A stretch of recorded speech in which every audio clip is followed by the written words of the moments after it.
ہم اپنی ایک رشتہ دار خاتون کی عیادت کے لیے کھاریاں کینٹ آئے تھے۔ وہ ہسپتال میں انتہائی نگہداشت وارڈ میں زیر علاج تھیں۔ یہاں مریض کے علاوہ کسی کو زیادہ دیر ٹھہرنے کی اجازت نہیں تھی۔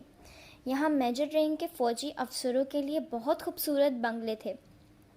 ہر بنگلے میں وسیع لان، رہائشی کمرے، ان کے پیچھے سرسبز لان۔ گرمی کے دن تھے۔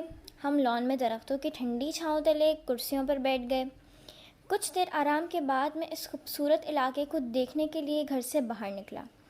گھر کے سامنے چھوٹی سی سڑک کے پار گرین بیلٹ نظر آ رہی تھی۔ پھر ایک چھوٹا سا نالا تھا۔ نالے کے پار گھنے درختوں کی قطار میں ایک اور گرین بیلٹ تھی۔ پھر جاگنگ ٹریک تھا۔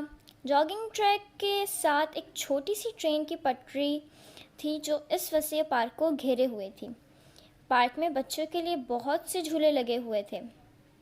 ایک جگہ خوبصورت پنجروں میں طوطے، کبوتر، خرگوش اور جل مرغیاں تھیں۔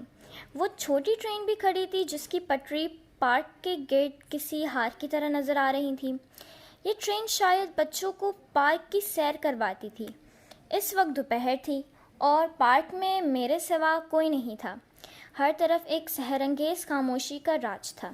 کبھی کبھی کسی پرندے کی آواز خاموشی کے سحر کو توڑ دیتی اور پھر سناٹا چھا جاتا۔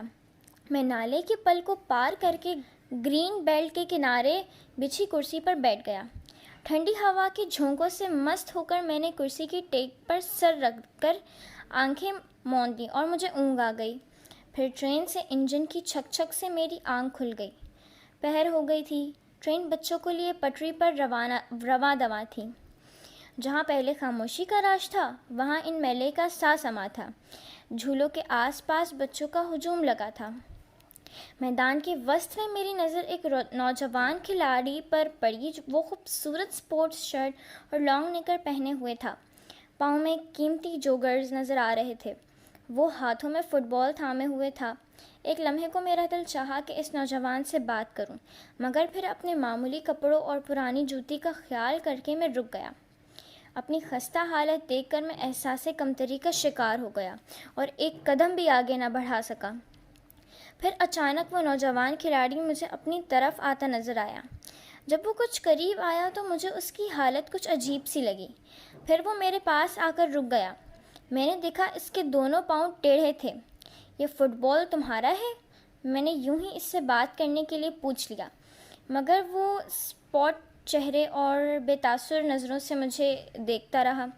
کوئی جواب نہ دیا۔ میں نے پھر اپنا سوال دہرایا۔ وہ چند لمحے خاموشی سے مجھے دیکھتا رہا، پھر بولا، ہاں۔ میں سمجھ گیا۔ دونوں پاؤں کے علاوہ ذہن بھی غیر متوازن تھا۔ وہ بات کا مفہوم دیر سے سمجھتا تھا۔ تمہارے ساتھی کھلاڑی نظر نہیں آ رہے؟ میں نے پھر پوچھا۔ کچھ ٹھہر کر اس نے گراؤنڈ کی طرف اشارہ کیا اور بولا، وہ وہاں ہے، مگر میں نے دیکھا کہ گراؤنڈ میں کوئی کھلاڑی بھی نہیں تھا۔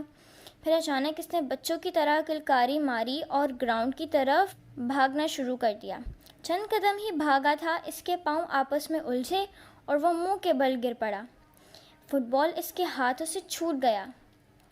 میں نے آگے بڑھ کر اسے اٹھایا، اس کا فٹ بال اسے دیا اور وہ آڑا ٹیڑھا چل کر گراؤنڈ کی طرف چل پڑا۔ میں چند لمحے اسے جاتا دیکھتا رہا، پھر میری نظر اپنے لباس سے ہوتی ہوئی اپنے قدموں پر جم گئی۔ میرے پاؤں میں جوتا پرانا تھا، مگر شکر الحمدللہ میرے پاؤں سیدھے تھے۔